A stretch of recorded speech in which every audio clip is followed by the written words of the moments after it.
How to measure your website. It's part of the Metrics and SEO series from the Digital Toolbox.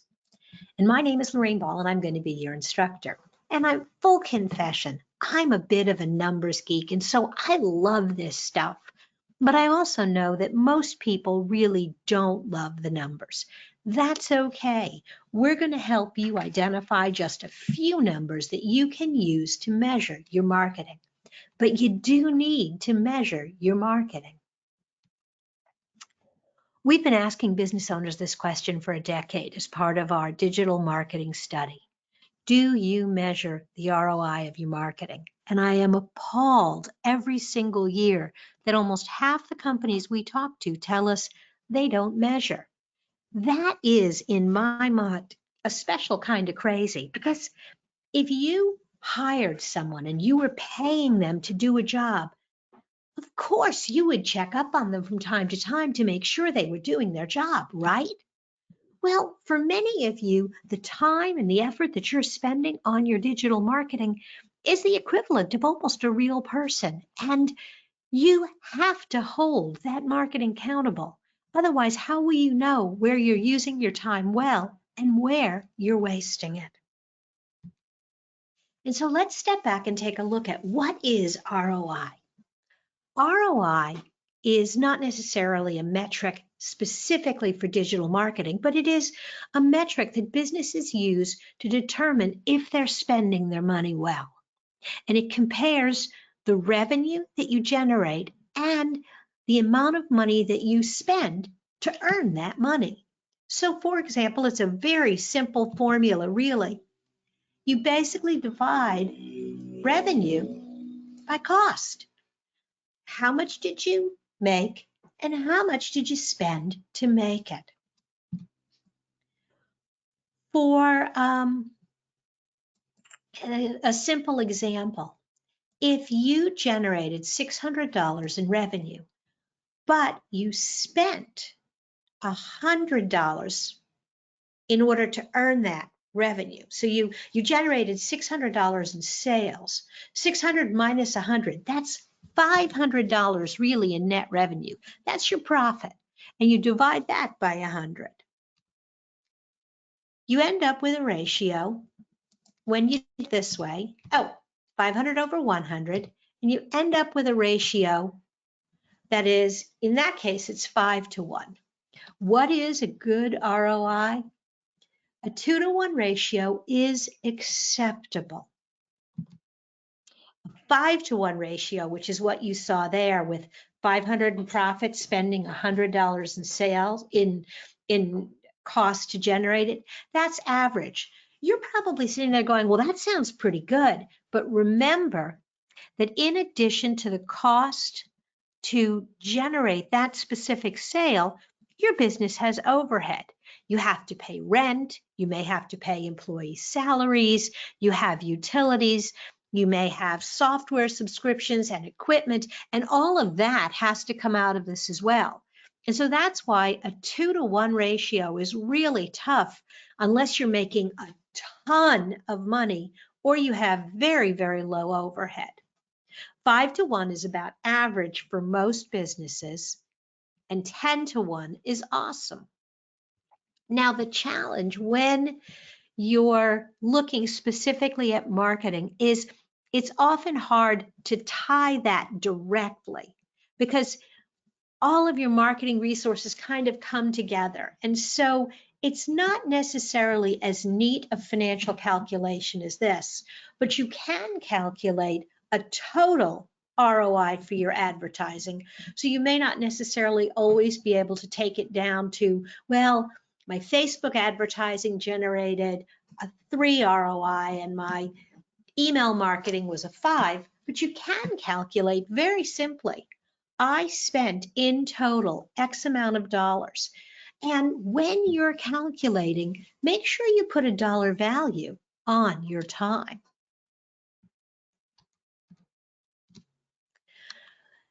What I was alluding to there when it comes to measuring your marketing is there's this compound effect. Everything kind of works together and you get this sort of virtuous cycle where you've got your website supporting your social media, supporting your email, supporting your face-to-face, and it's hard to say that sale just came from one or the other. But there are metrics that you can use that help you measure progress along the way to determine if something is doing their part to contribute to the entire revenue stream. And you do that by looking at different types of results. You look at clicks and downloads, social media engagement, calls, registrations and visits to your website and your store, because all of these things will eventually drive revenue or donations if you're a nonprofit. Okay, I want you to think about this in a little different pattern. You have marketing that's going to be out there, kind of general, broad-based marketing that's just designed to catch people's attention, to build up a brand awareness, and to just help them figure out that you exist, that you're in business. Then you've got marketing that's designed to encourage those people to maybe check out your website, visit your Facebook page. A few of those people will actually become prospects. They may call, they may drop by for a visit. A smaller percentage of those will become customers, and a smaller yet will become raving fans. A good marketing program will have different activities for each step along the way, and will measure how effective that tool is at moving you from stranger to visitor, visitor to prospect, and so on. And so as you think of your customer journey, think about the numbers. Maybe your website, social media, and everything you're doing is generating 100,000 impressions. Now that may sound like a lot, but if you have a building and people are driving by and they see your sign and they see you out at networking and you have fans and followers who pay attention to what you do on social media, the numbers add up. But of those 100,000 people who may be exposed to your messaging, maybe only 10,000 will come to your website this month or drop by your Facebook page and get to know you a little bit better. And of those 10,000, maybe only 100 will actually put their hand up and say, hey, I want to learn more. If that number seems really small, that's the reality. Google will tell you that maybe 1 in 100 people that come to your page from an ad or from a search, only about 1 in 100 will actually fill out a conversion form, call or click, and take that next step. So that you begin to see why at the top of your funnel, you have to get your message in front of so many people. Now, how many of those people who call or click will become customers? Well, that's going to depend on how good your sales organization is. A generic number is 1 in 10, but I have customers that are so good, if they get a lead, their closing rate might be 1 in 4 or even 1 in 2. You need to think about this for your business. And maybe if you're really lucky, one of those customers will become a raving fan and begin to sing your praises, write positive reviews, and drive other customers to your door. And so you need to think about, what's a customer worth? Because this is going to help you figure out how much you can afford to spend on your marketing or your advertising, and begin to think about what a reasonable ROI is. Now, some companies have a transactional business. I worked with a company that replaced the windows on a car. Like if you got a rock, hit your window and it cracked. That's a transactional business. Odds are people are going to come and have that done once in a lifetime. That's different than a heating and air conditioning company who sells service agreements and has reoccurring revenue year in and year out. It's not that one is right or wrong. It's certainly much better if you have a way to make or encourage a percentage of your clients to become lifetime customers. Then all of the work that you did to attract their attention doesn't go to waste after that first sale.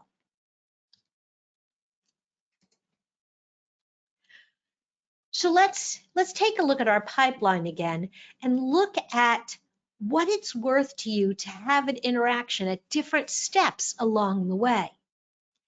If the lifetime value of a customer is $5,000, then it's worth it to you. Now, I don't want you to spend $5,000 to get that customer. Remember that ROI ratio of 5 to 1. But if the customer is worth $5,000, you can spend, in theory, $1,000 to move one prospect to the customer level. But you can only spend about $500 to get visitors to move to prospects, and it only makes sense to spend about $5 to get strangers to become visitors. Where this begins to make sense is if you're spending money on advertising. If you're spending money on Google ads or Facebook ads where you're paying for a click, if the lifetime value of your customer is $5,000, you should not be spending more than $5 a click to get someone to come to the website. Because if you're spending more than $5 a click, this doesn't work. Suddenly, as you spend that to get 100 or 1,000 people to come, you're spending too much money to get one qualified lead. So you need to look at what can you do to tighten up each of these different steps along the way, and also to manage your budget. In general, I tell people you want to keep that budget around a third or less. So 5,505 should actually be definitely no more than about 1,500, 150, and about $1.50 on a click. So marketing in general is designed to move people, and not just advertising, but all of your marketing activities are designed to move people from here to here. And the metrics fall into one of 4 categories: attraction, engagement, closing, and delight. Now, you cannot measure everything. I found this chart on a website, and it's got all sorts of numbers and benchmarks, 24% open rate and prospect likes, the average traffic from organic search to websites, you've got a 41% conversion rate. I mean, you can go crazy looking at all these numbers. What you need to do is pick a handful of numbers that make sense to you, where you are in your business. I'm going to go back for a minute and I'm going to look at this slide. As you look at your pipeline and your business, ask yourself, do you have enough visitors, people who are casually checking you out? If the answer is no, then you should be focusing your attention on attraction. If you have people who are coming to your website, but they're not filling out forms, they're not calling you, then your activity and your metrics need to focus around engagement. If you've got people who are taking that first step and not becoming customers, then you need to be paying more attention to your closing metrics. And finally, if you're selling, but you're just not getting the referrals and you're not getting reviews and you're just not delighting customers, then that's where you should be putting the bulk of your attention.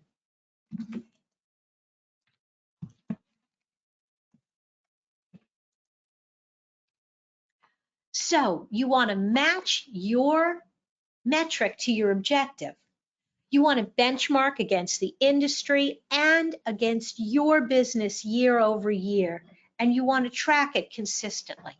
That's why you don't want to have too many numbers that you're tracking, because all of a sudden your spreadsheets become huge and you're spending more time putting numbers in spreadsheets than you are really looking at the data. That's why it's so important to start with the very first step, matching to your objective, picking metrics that make sense to you, and consistently measuring those over time to see if you're getting better. All right, let's take a look at some of the attraction metrics. And in today's presentation, I'm really just going to show you some of the metrics and where you can find the information. And in the second piece of this program, we'll talk about what do you do with the numbers now that you have them.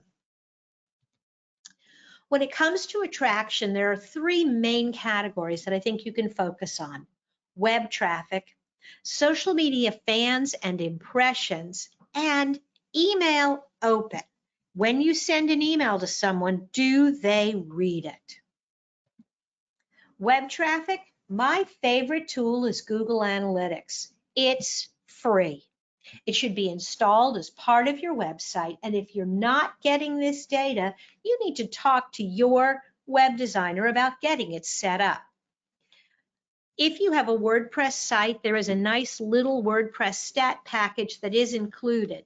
It is not as comprehensive. And so while it's good for a quick jump in and take a look at how we're doing today, I would definitely encourage you to make sure that you're looking at your Google Analytics. And you want to look at the numbers here, your traffic year over year. Now, this traffic is set up by day. I would recommend that you look at it either week by week or month by month. Why shouldn't you look at it by day? Because last year, the 5th of February was a Tuesday, and this year, the 5th of February is a Wednesday. And when it slides over into the weekend, all the numbers get wonky. And so you get this kind of up and down pattern, and you can't really see what's going on. If you take it to a week by week measure, you're going to get a much better picture. You also want to compare year over year and not previous period. Most of us have seasonal businesses. We are busier in one month than another, and if you compare your best month to a slow month, you get a distorted picture of what's really going on. But if you compare January this year to January last year, it's a much more consistent and reliable measure to show how you're doing and if you're making real progress. When it comes to social media, every social media platform has their own metrics. You can consolidate this information in a number of different reporting tools, but I always recommend that you go back to the platform itself. On Facebook, take a look at your insights, and you can adjust this to be the last 7 days. You can do the last 28 days, and you can even drop in a spreadsheet that will, download a spreadsheet that'll show you performance over a month or a year. I look at several key indicators that tell me, just from an attraction standpoint, how I'm doing. Is your fan base growing? Are you getting new likes? Are you getting people to look at your content? So, are you growing your fans? Do you have more fans than you did a year ago? Have you leveled off? If you have, then again, this is a good time to think about, well, what do I need to do differently? But are you adding fans? Twitter doesn't have as good metrics as Facebook. They're not as detailed. You can't really download them easily, but there's some good data here as well. You can look back over the last 28 days. you can see, and you can scroll down and see previous months very easily, but you can see, are you getting impressions? Is your content being seen by more people? Are people coming to your profile? Are people talking about you? And is your community growing? The other thing I really like about the Twitter data is you can also see your top mention, which tweet had the best interaction, who is the most influential person who's following you. That's always a good reminder to talk to that person. If you're spending money on advertising and if the objective is just engagement and not landing pages, then you can look very quickly and see, did people just go to the page? Did they look at what they were supposed to look at? Is it growing fans? And you can see, I like this metric because you can see both the actual amount spent, how many people were reached, and look at the difference here. 13,000 people saw the ad. 74 of them clicked through. That's why attraction is so much less expensive than engagement. Email open rate, taking a look over time to make sure that your email open rate stays consistent. What's a good open rate? 20 to 25% is really good. One of the things that starts to happen as your list ages is your open rate begins to fall. And that's a good time to go in and start looking and figuring out whether or not people who were on your list are still active, if their emails are still good, if they're still interested. The measure of a successful email program is not just growing the list, but growing the list of people who actually open it. Okay, so those are some quick metrics that'll tell you if you're even attracting people and getting noticed. Now I want to look at switching gears and looking at engagement and people who are taking that next step with you. Here, instead of looking at total traffic, you want to dive in and look at things like, how many pages did they look at when they came to my website? How long did they spend on the website? Did my social media content encourage them to like, share, or comment? Did I put anything up there that they cared about enough to take the next step?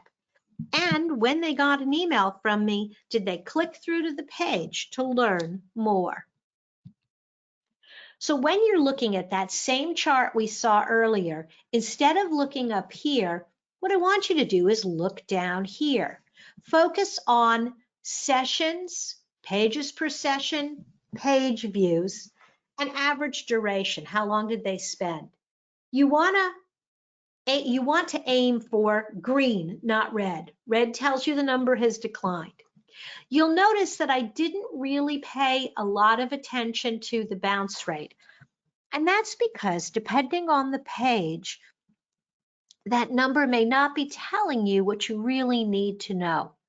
For example, if people are coming to your contact page and all they want is your phone number, as soon as they get it, they're going to bounce away. That's not a bad thing. They got what they were looking for. And so I tend to focus much more on how many people came and how many pages did they look at and how long did they stay. I don't spend a lot of time here either on the new versus returning because this isn't as accurate as you'd like it to be. For example, if I come to your website from my computer and then I go home and I use my home computer or my mobile device, Google is going to show me as a new user, but I'm not really. So I don't lie awake at night worrying about that very much. On social media, I'm looking specifically at mentions and retweets. So my attraction metric is how many people saw my tweets. My engagement metric is, are they coming to my profile and are they talking about me? On Facebook, this is the number I want to pay attention to. Post engagement. Did people interact with the post? Did they comment, like, or share the information? And on my website, I'm going to look at traffic, but I'm also going to look at where people came from, because this is the other side of the equation. It's going to tell me whether my activity on Facebook or Twitter or LinkedIn is actually driving people to my website. And on email, instead of looking at that open rate, I'm going to look at the click rate. This will vary from 1 and maybe 10% if you're really lucky. But click rates that hover in the 4 to 5% are actually pretty good. Remember, most people did not get up this morning thinking, you know what? I want an email from Lorraine and I'm going to read everything she sends me. But what you want to do is watch over time and make sure that these numbers are not declining. Okay, moving down the funnel, you want to start looking at lead generation. Not just did people casually stop by your website, but did they fill out a form? Did you tease them with your gated content and get them to trade their email address for some piece of information? Did people reach out and fill out a contact form or call you? And did people sign up for your newsletter? These are great metrics that tell you, yes, your marketing is working. And you want to study these over time. Don't just imagine that you know how many phone calls you got. Start tracking them. On your website, if you have multiple conversion forms, make sure you know which ones are really working. For us right now, it looks like our strategic plan is doing really well and our Facebook content plan not as well. So I want to make sure that I know, okay, this one's doing really well. Is it a new page? Did we make something different? Are we advertising it more aggressively? I'm going to track these over time. I have average download numbers, so I know for a new form how many I can expect. One of my other favorite tools is Google My Business, because they are doing such a good job. If you've got a Google My Business page, you can get these great reports that will show you how many times did you show up in a search. That's an attraction metric. But then, did you get people to take action? Did you get them to call you? Did you get them to drop by your website or look for directions? And are people leaving reviews? This is actually more a metric that tells you how well you're doing on the delight scale. So in one little snapshot, just going to Google My Business, you can see attraction, really lead generation in your web clicks, and conversions in the phone calls, and delight metrics in the reviews. Make sure you don't just concentrate in online marketing. Check out phone conversations. Track how many quotes and proposals you filled out and how many times you actually get the sale. And when you're switching over to delight metrics, the things that you want to pay attention to are reviews, repeat business, and referrals. Do people feel good about doing business with you, and are they willing to tell others, either online or with introductions? If you have 100 customers, you're lucky if 2 or 3 will actually do this. But one thing you can do is provide rewards and incentives to get more people to fill out these reviews and referrals. They carry so much weight with that next person who's trying to decide whether or not they should do business with you. And you cannot measure everything. So pick a few things that really make sense for you. Pick 3 to 5 metrics and then match your spend to the value in the pipeline. Make sure that you're keeping in mind how much it's worth to convert a stranger to a visitor. If you have a really high closing rate, you can afford to spend more here. If you have to kiss a lot of frogs to find one prince, you want to make sure that you're really paying attention to the conversion in the prospect to customer phase. And measure your performance over time. Go back and look at where were you a year ago and where are you now? Okay, questions?